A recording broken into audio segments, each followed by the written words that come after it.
அதோ இருக்கும்படியான கணக்குல பெரிய ஆள் எண்ணி மாதிரி ஒரு ஆள். சூரியனுக்கோ 8 பெண்கள், 8 பெண்கள், யமனுக்கு 2 பெண்கள். அதான் 50 முடிஞ்சிருச்சு. அப்புறம் என்ன மீதி இருக்காங்க? 50 பெண்கள் முடிந்து விட்டதா? அதோ இருக்கும்படியான காசிப மகாமுனிவருக்கும் அது என்று சொல்லபடியான பெண்களுக்கும் பிறந்தவர்கள் யார் யாரு? யாருங்க? தூர்வாசன், தத்தாத்ரி, தத்தாசிரி. ஏய் நான் எதுக்குடா பூஜை பிடிச்சிட்டு சொல்றேன்? டோங்க என்னடா என்ன ஐயா கொஞ்சம் சொல்லுங்க. அவன் கத்துறான், அதுக்கு நான் இது பண்றேன். நீ தூர்வாச மகாமுனிவர், தூர்வாசர், தத்தாத்ரி சொல்ற. நம்மளுக்கு தெரிஞ்சதெல்லாம் விளக்கு தீரித்தான். தத்தாத்திரி, தாவி தீரி. தூர்வாச மகாமுனிவர், தத்தாத்ரி மகாமுனிவர். தத்தாத்திரி மகாமுனிவர். ஆமாம். சோமன் என்று சொல்லபடியான 3வது பிள்ளை. 3வது பிள்ளை சோமன். ஆமாம். இந்த தூர்வாசரும் அது இருக்கும்படியான தத்தாத்திரியும் ஆன்மீகத்தில் ஈடுபட்ட காரணத்தினால். ஆன்மீக ஈடுபட்டார். ஆன்மீகம் என்றால் என்ன? ஆன்மீகம் என்றால் கடவுளை வணங்குவது, தெய்வ பக்தி. ஆமா. அப்பொழுது எப்பொழுது பார்த்தால் ஓம் நமச்சிவாய நமச்சிவாய என்று அப்பேற்பட்ட சிவபெருமானை தியானம் செய்த காரணத்தினால் கோரி அவர்கள் ரிஷி பொங்குவர்களாகிவிட்டார். ரிஷி பூண்டவராகிவிட்டார். என்னங்க? அதான் ரிஷி பொங்கவர். உனக்கு வாயில செவ்வாடை வச்சாங்களா வேற என்ன வச்சுட்டாங்க? எங்க ஆயா சூத்துல வச்சுட்டா. அதான் இப்படி பேசுறேன். சரி விடுங்க. அது இருக்கும்படியான திருவண்ணாமலைக்கு போங்க நாளைக்கு. ஆளாளுக்கு ஒரு கொட்டையை மாட்டிக்கிட்டு ஐயா சிவம் ஐயா நாளைக்கு பௌர்ணமி தான். அந்த சிவபெருமானுடைய மகிமையை நாளைக்கு போயிட்டு பாரு. உலகத்துல கொடுக்கும்படியான கடவுள் யார? அவர் தாங்க. எல்லாரும் சொல்லலாம் ஏழுமலையான்னு. ஏழுமலையான படி அளக்கிறாரு. படி அளக்கக்கூடிய கடவுள் யாருன்னா? படி அளக்கும் பரம்பொருள் அவர் தாங்க. பரம கடவுள் ஈஸ்வரன். அப்பேற்பட்ட சோமனாகப்பட்டவன் நல்ல நூல்களை பயின்று நாட்டு மக்களுக்கு நல்ல விதமான ஆட்சி செய்து வந்தார், நல்லது செய்து வந்தார். அப்பொழுது அவர்கள் பார்த்து இவன் இப்பேற்பட்ட நன்மையை செய்கிறான் என்று அது இருக்கும்படியான சந்திர மண்டலத்தை ஆட்சி செய்யும்படி சொன்னார். அந்த இடத்திற்கு சென்றவுடனே சோமன் என்று பெயர் நீங்கி சந்திரன் என்று பெயர் வந்தது. சோமன் என்ற பெயர் நீங்கி சந்திரன் என்ற பெயர் வந்தது. ஆகட்டும். என்ன போனது? ஏன் வரமாட்ட போய் போறதுக்கு முடிச்சுட்டு கொடுத்தா உனக்கு என்ன வேணும்? உனக்கு இந்த டிவில நடக்கிற நாடகம் தான் தெரியும். எனக்கு ஒண்ணு பிரச்சனை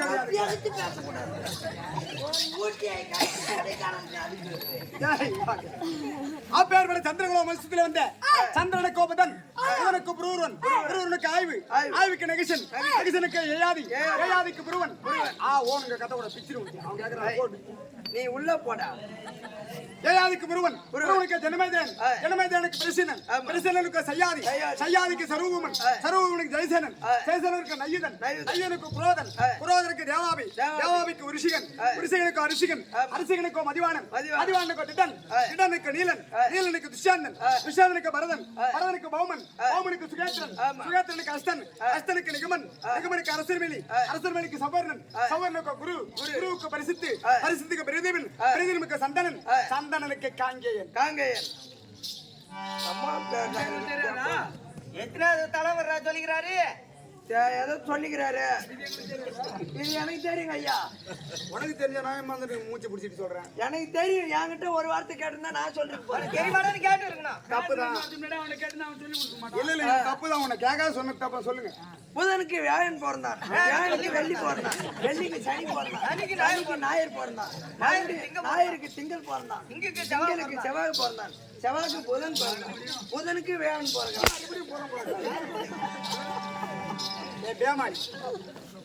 இவ்வளவு நேரம் நான் சொன்னதெல்லாம் என்னுடைய வம்சத்தில் வந்த இந்த சந்திரகுல பரம்பரை, என்னுடைய பாட்டனார்கள்.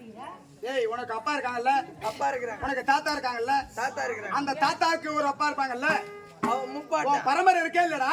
பரம்பரை இருக்குது ஐயா. ஒரே ஒரு தாத்தா பேர் தான். எத்தனை பேர் உனக்கு தெரியும்? எனக்கு 2 பேர். எங்க அப்பா பேரு, எங்க தாத்தா பேரு. எங்க அப்பா பேரே தெரியாம தானே. உன்னுடைய தந்தையார் இருந்தால் தேவசம் திதி கொடுக்கும் போது பிராமணர் வந்து உன் பாட்டம் பேர் என்ன, உன் முப்பாட்டம் பேர் என்னன்னு கேட்பான். ஆமா. அப்ப தெரிஞ்சாதானே சொல்வ. ஆமா. எங்க அப்பா பேர் சீனிவாசன், எங்க அப்பா பேர் கோபன். அவங்க அப்பா பேர் என்னன்னு தெரிஞ்சு அவசியம் கிடையாதுன்னு சொல்லிட்டாங்க. அது வேணா உண்மைதான் சாமி. 32 தலைமுறை இது வரைக்கும் நான் சொல்லிட்டு வரேன். யாரான்னு கேக்குறேன் என்கிட்ட. 32 தலைமுறை. சந்திரனில் இருந்து சந்திரன் வரை என்ன சந்தனனுக்கு பிறந்த காங்கேயன் காங்கேயன். அப்பேற்பட்ட காங்கேயன் ஆறு எனக்கு தந்தையா விளங்கும்படியான அது தர்ம மகாராஜி தற்பொழுது அவருக்கு பாட்டனாராய் விளங்கும்படியான பீஷ்மாச்சாரிக்கு பெயர் தான் அப்பேற்பட்ட சந்திரகுல வம்சத்தில் வந்துடித்த என்னுடைய பெயர் விஸ்வகேது உங்களுடைய பெயர்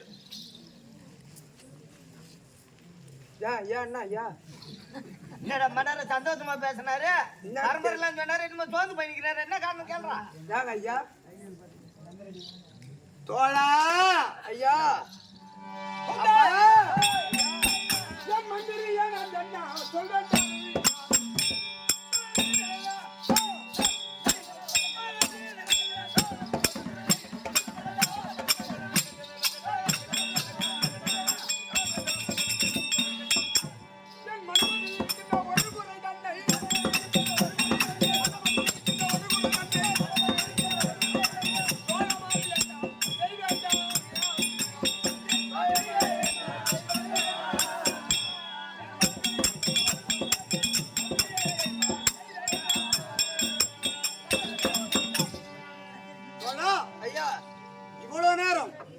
தந்தையார் பேர் கர்ணன் சொன்னேன், சந்தோஷமா இருந்தீங்க. அம்மா பேரை சொன்னேன், உன்னுடைய முன்னோர்களுடைய பேரை சொன்னேன். சொன்னீங்க. இப்ப ஏன் மந்திரியா என்ன செய்ய வேண்டாம்னு சொல்றேன்னு நினைக்கிறியா? ஏங்க ஐயா ஏய் ஏன் வாடிக்கொண்டு இருக்கிறீங்க? என் தந்தையாரா விளங்கியபடியான கர்ண மகாராஜு அது இருக்கும்படியான துரியோதனாதிகள் பக்கத்தில் இருந்தார். துரியோதனாதிகள் பக்கத்தில் ஆமாம். ஐவர் ராஜாக்களுக்கும் துரியோதனாதிகளுக்கும் பகை ஏற்பட்டு 18 நாள் யுத்தம் நியமித்து மாண்டவர் போக மீண்டவர் நாடாளலாம் என்று சொல்கிற பொழுது அந்த 17ஆம் நாளையிலே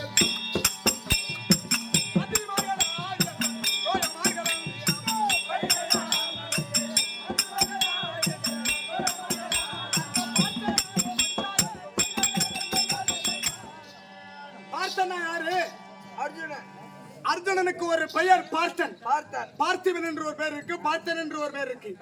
17ஆம் நாள் சண்டையில் அது இருக்கும்படியான ஆனால் அழகு மன்னன் அர்ஜுனன் அப்பேற்பட்ட அர்ஜுனனுடைய பானபட்டி என் தந்தையாரா விளங்கும்படியான கர்ண மகாராஜ் குருட்சேத்திர பூமியிலே சாய்ந்தார், சாய்ந்து விட்டார். அப்படி உயிரை விட்ட பிறகு என் பாட்டியா விளங்கும்படியான குத்தமாதேவி ஓடி வந்து மாறி. ஆமா, தர்ம மகாராஜ் பார்த்தார், அம்மா நமக்கெல்லாம் எதிராளியா விளங்கும்படியான கர்ணனை மகனே மகனே என்று வைத்து அழுகிறாய், இது என்ன காரணம் என்று கேட்க, மகனே தூர்வாசர் கொடுத்த மந்திரத்தினால் முந்தி முதலாக பிறந்த பிள்ளை கர்ணன் இவனை பெற்று ஆற்றிலே விட்டு விட்டேனடா, முந்தி பிறந்த மகன் முடிசாய்ந்து போய்விட்டான், இவன் தாண்டா உனக்கு அண்ணன் என்று சொன்ன உடனே தர்ம மகாராஜா ஆகப்பட்டவர் பார்த்து இப்பேற்பட்ட ரகசியத்தை மறைத்து விட்டாயே, கர்ணன் அண்ணன் என்று தெரிந்திருந்தால் நாங்கள் காட்டிலே இருந்திருப்பேன், இது தெரியாத மறைத்து விட்டாய் என்று சாபத்தை கொடுத்து விட்டார் குந்தமாதேவிக்கு. யானும் என் தாயும் அனாதையாக இருக்கிற பொழுது தர்ம மகாராஜ் பார்த்தார், இனிமேல் அண்ணன் மனைவி நமக்கு தாய்க்கு சமம், அப்படி என்று எங்களை அழைத்து வந்து இதுவரையில் எந்த ஒரு குறையும் இல்லாமல் தர்ம மகாராஜுடைய அடக்கத்திலே இருந்து கொண்டிருக்கிறோம், அரண்மனையில் அடைக்கலமாக இருக்கிறோம். புரியுதா? சரிங்க. என் தந்தையாகப்பட்டவர் இறந்து விட்டார். ஆனால் இன்றைய தினத்தில் எதற்காக என் தந்தை அழைத்திருக்கிறார் என்று தெரியவில்லை. சீக்கிரம் போ. ஐயா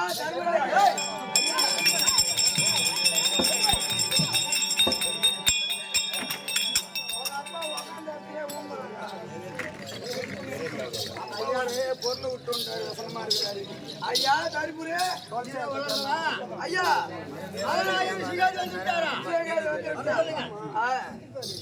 ஐயா தந்தை விஜயத்தில் இருக்கிறார். அது எனக்கு ஏற்கனவே அங்கே தெரியும், வேஷம் கட்டும் போது அவன் இருக்கிறாரா? ஓஹோ என் அப்பா என் தந்தையே மோத்தி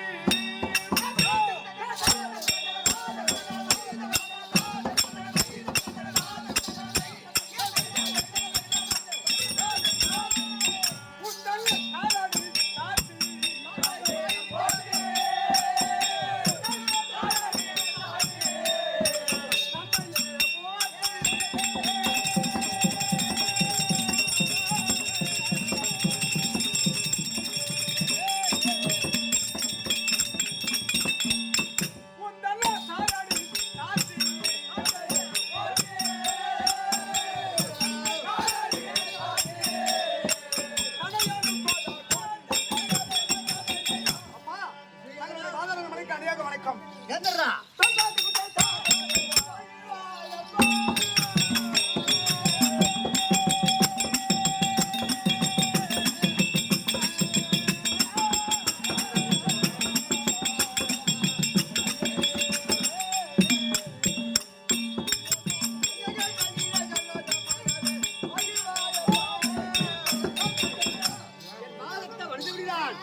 என்னைக்குள் வைவாளும் கண்ணுக்குள் வைவாளும் என்று வாழ்த்துகிறேன். அம்மாங்க கொண்டு வர அது ஆறிவா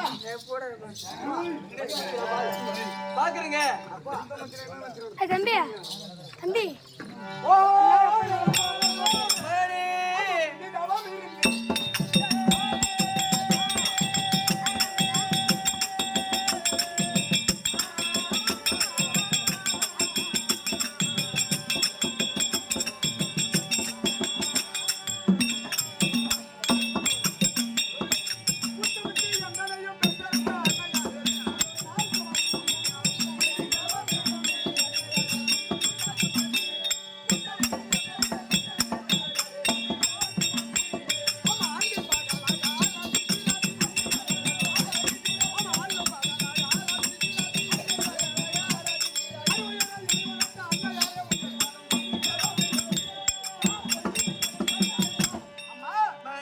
தங்களுடைய வாதாரண மனதுக்கு அநேக கோடி வணக்கம். பேந்திருப்பா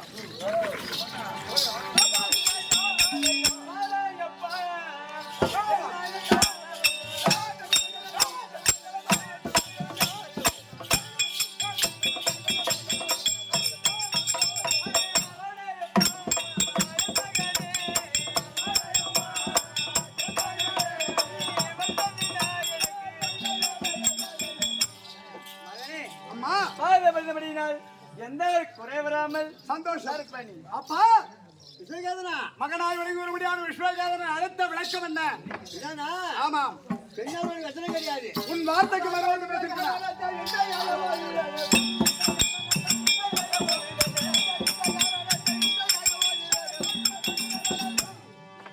இது நாள் வரைக்கும் என்னிடத்தில் வளர்ந்து விட்ட இந்த கதையை வாங்கட்டும் சொன்னது கிடையாது. என் அண்ணாவாய அங்கிதேசாதி கர்ணவகாராஜன் மடிந்த பிற்பாடு எங்கள் ராஜாவின் இல்லறத்திலே வளர்ந்து விட்டாய். அதனால தந்தையார் ஆண்டு அங்கிதேசம் பாயார்ந்து கிடையாது. தந்தையார் இருந்த பிறகு ஆமா, உங்களை இதுவரையில் நான் சித்தப்பா என்று அழைக்கவில்லை. என் தந்தையார் என்று தான் ஐவர் ராஜாக்களையும் அழைத்து வருகிறேன். பார்த்து வருகிறோம். அதனால் இப்போது என்ன? அங்கிதேசம் பாயார்ந்து கிடைக்குது. அதனால அந்த நாட்டை உன்கிட்ட பட்டம் சூட்டி ஆளும்படியாக ஐவர் ராஜாக்களும் எண்ணப்பட்டிருக்கிறோம்.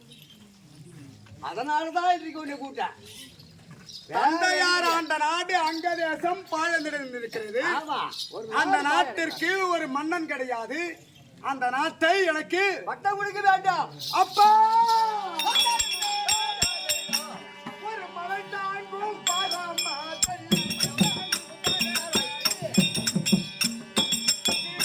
மணியாங்கள் சுமக்கும் போதா.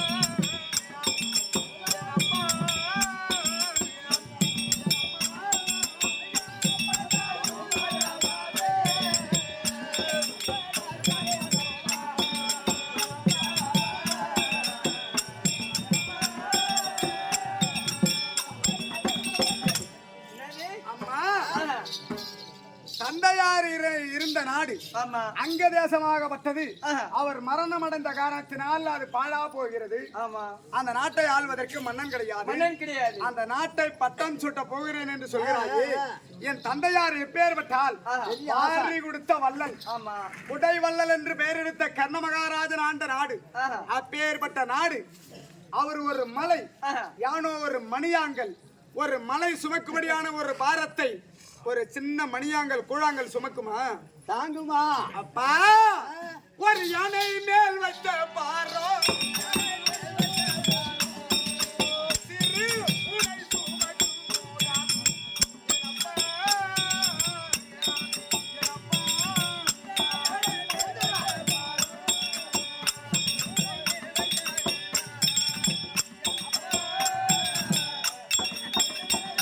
அப்பா, தயவு செய்து நான் சிறு பிள்ளையா இருந்தால் இப்போது நான் சொல்வதை கேளுங்கள். சரி ஒரு யானையாகப்பட்டது மிகப்பெரிய பாரத்தை சுமந்து செல்லும். சரி அப்பேற்பட்ட யானை சுமக்கும்படியான பாரத்தை ஒரு சின்ன பூனைக்குட்டி மேல வச்சா அந்த பூனைக்குட்டி சுமக்குமா? ஒரு பூனைக்குட்டிக்கு சமமானவன் நான். நீங்கள் ஐவர் ராஜாக்கள் இருக்கிற பொழுது எதற்காக என்னை அந்த நாட்டை ஆளச் சொல்கிறீர்? அறிவு இல்லாதவனே, மூளை இல்லாதவனே, நாங்கள் ஐவரும் இருக்கும் போது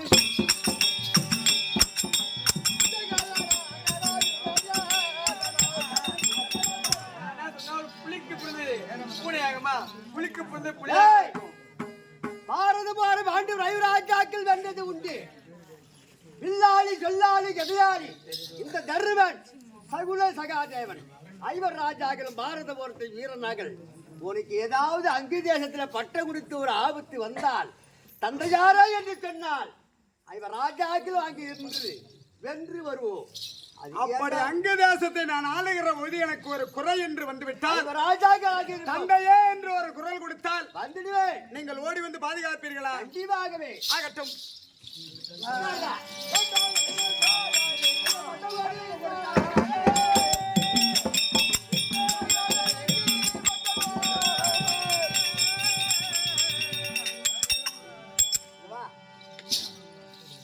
என் அண்ணாவாகி அங்கிதேசாவதி கர்ண மகராஜன் வள்ளல் பேர் பெற்றவர்.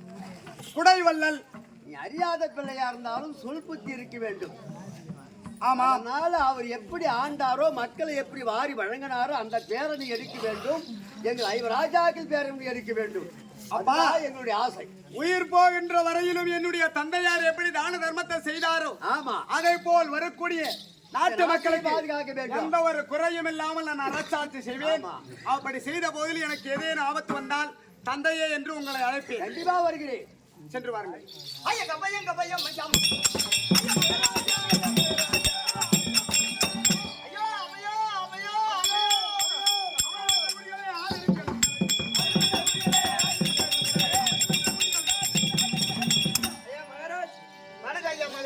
மங்களம் உண்டாகட்டும். மகாராஜா என்னது அபயம் என்று குரல் கொடுக்கிறீர்களே? என்ன குரல்னு கேக்குறீங்களா? ஆமா. ஐயா மகாராஜா, ஐயா காட்டில மேட்டில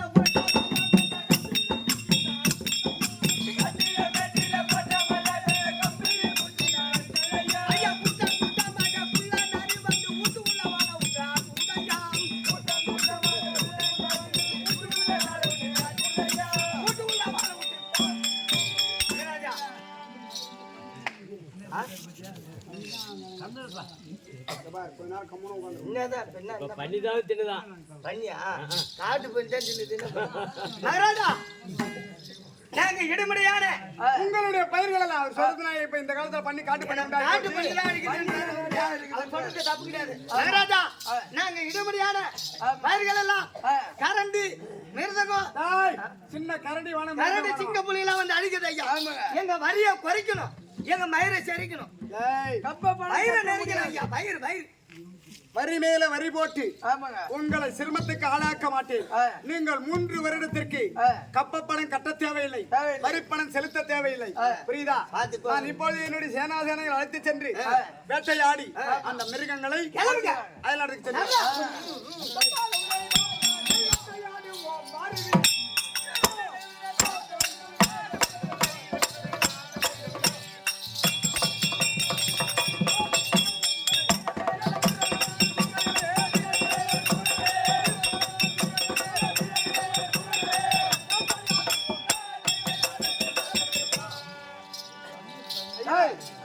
இதோ காட்டுக்கு வந்து விட்டோம். ஆனால் மிருக கூட்டங்களாகப்பட்டது எந்த இடத்தில் இருக்கிறது என்று பார்க்க வேண்டும். அப்புறம் பார்த்துக்கலாம். இப்படியாக விஸ்வநாதனாகப்பட்டம் வேட்டையாட வர வேண்டும் என்று காட்டுக்கு வந்து கொண்டிருக்கிற பொழுது இந்த வனமோ சரயுக வனம். இப்பேற்பட்ட சரயுக வனத்தில் இருக்கும்படியான சரயுக ராட்சசி இருப்பார்.